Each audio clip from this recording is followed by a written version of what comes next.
I want to bring in NBC's Vaughn Hilliard in Duluth, Georgia, where the former president will be holding a rally tonight.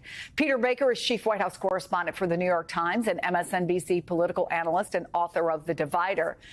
Amy Spitalnik is president of the Jewish Council for Public Affairs. I want to thank all of you for being here. Peter, by our count here at NBC, John Kelly is one of 23 former Trump officials who have made it clear they feel he is dangerous, unfit, a threat to democracy. But to what John Kelly has said that produced this very strong statement from Kamala Harris, in your book, The Divider, you write about Kelly, the things he said about Donald Trump, his relationship to the military.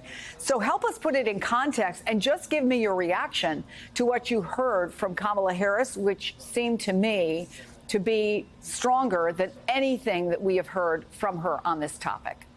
Yeah, I think that's right. Look, John Kelly, a four-star Marine general who served as his chief of staff, was very disturbed by what he saw in Donald Trump. Now, John Kelly is not a liberal, by the way. He's a pretty conservative guy. But what he found in Trump was somebody who didn't have any sense of limits, didn't have any sense of the Constitution. You're right. In our book, The Divider, we first told this story about how Trump said to John Kelly, I want generals who are like Hitler's generals. In fact, John Kelly said back to him, well, you know, Hitler's generals actually tried to kill him, right? Trump didn't seem to understand that.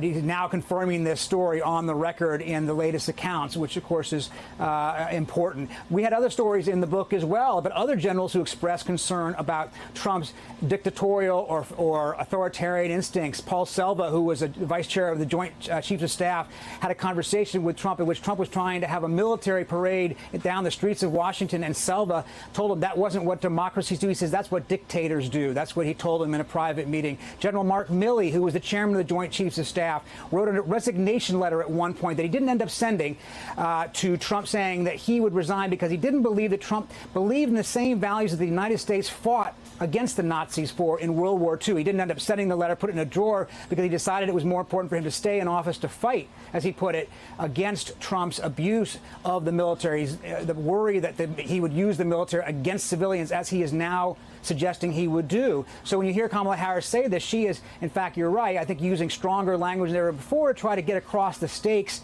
to those voters who haven't yet made up their minds, that this isn't just a choice between an average Republican and an average Democrat in her mind. What she's saying is this is a choice between somebody who believes in traditional American democracy and somebody who doesn't. Yeah, and you've heard her talk about guardrails, that people like Kelly and Milley will not be a part of a second administration from Donald Trump if there is one. So, Amy, not only did Donald Trump allegedly say he wanted generals like Hitler had, John Kelly also describes Donald Trump's admiration for Hitler. Let me play that.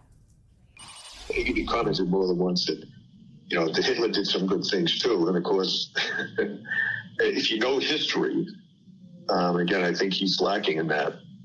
But if you know what Hitler was all about, it'd be pretty hard to make an argument that he did anything good. Your grandparents survived the Holocaust. Can you help us put this into a larger perspective? This idea, Hitler wasn't all bad. What's the danger?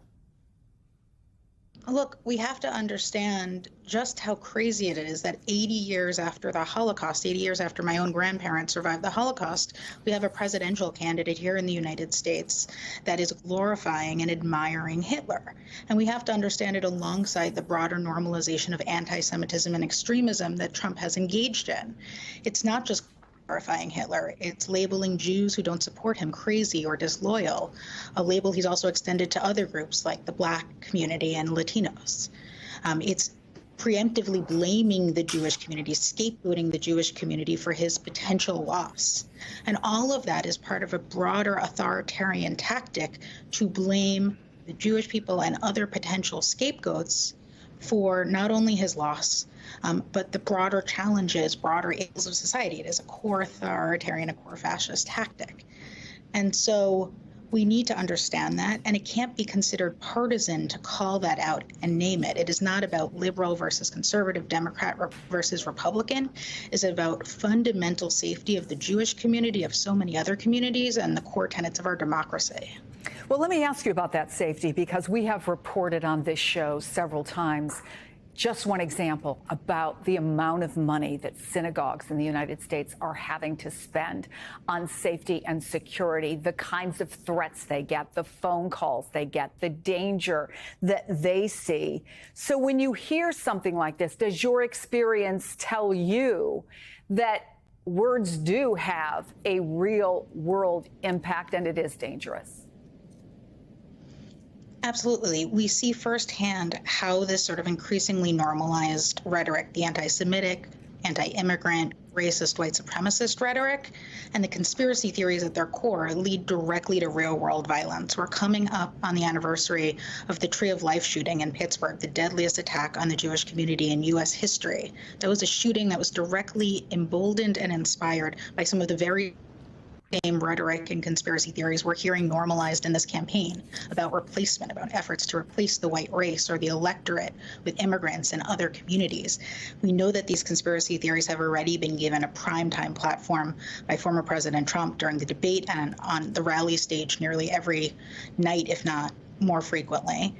And as we actually move towards people heading to the polls and the results starting to come out, it's very possible that he'll lean even further into these conspiracy theories. And so they lead to real-world consequences, including what we saw in Pittsburgh, in Buffalo, in El Paso, and Charlottesville, and so many other attacks that have directly targeted our communities inspired by this deeply dangerous and increasingly mainstream rhetoric.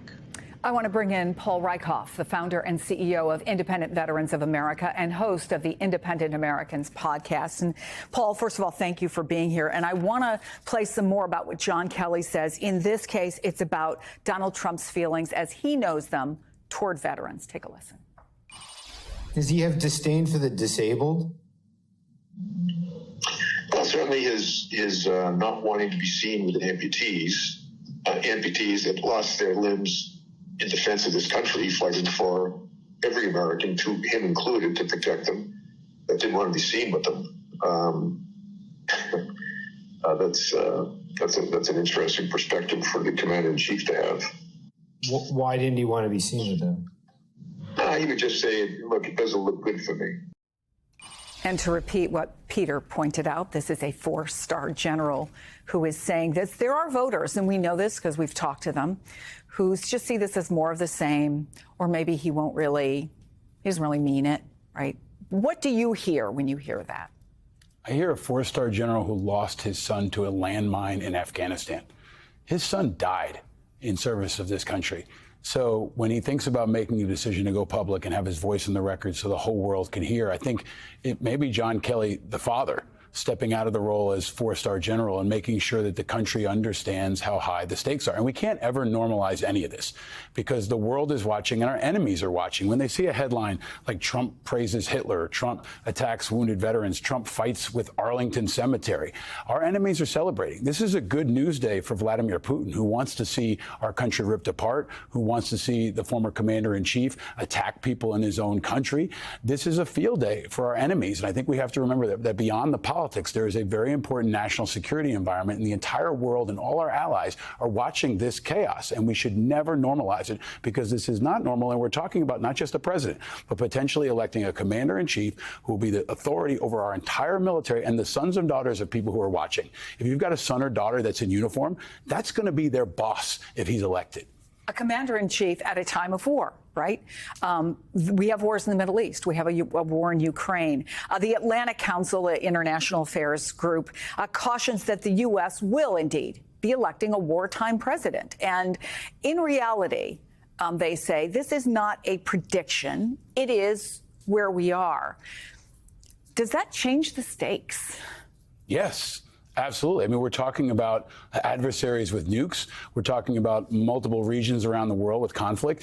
Just today, the Pentagon released information about American troops that were wounded in Iraq because they're fighting ISIS there. We're engaged around the world in Yemen, in Syria. We've got troops in harm's way right now. It's often below the radar, but American men and women are in uniform and dying, and they need a commander-in-chief who respects them, respects their diversity, who honors them, who appreciates their sacrifice. And, like, take a step back, too. This is not just General Kelly. It is basically every senior military and foreign policy official who ever served under Donald Trump. It's people like McChrystal. It's people like Dick Cheney, the former Secretary of Defense. He wasn't just a vice president. He was the Secretary of Defense who have now aligned against Trump. And they're all ringing the alarm. They're all saying the same thing. This is about our national security and the future of our country, and everyone should be concerned.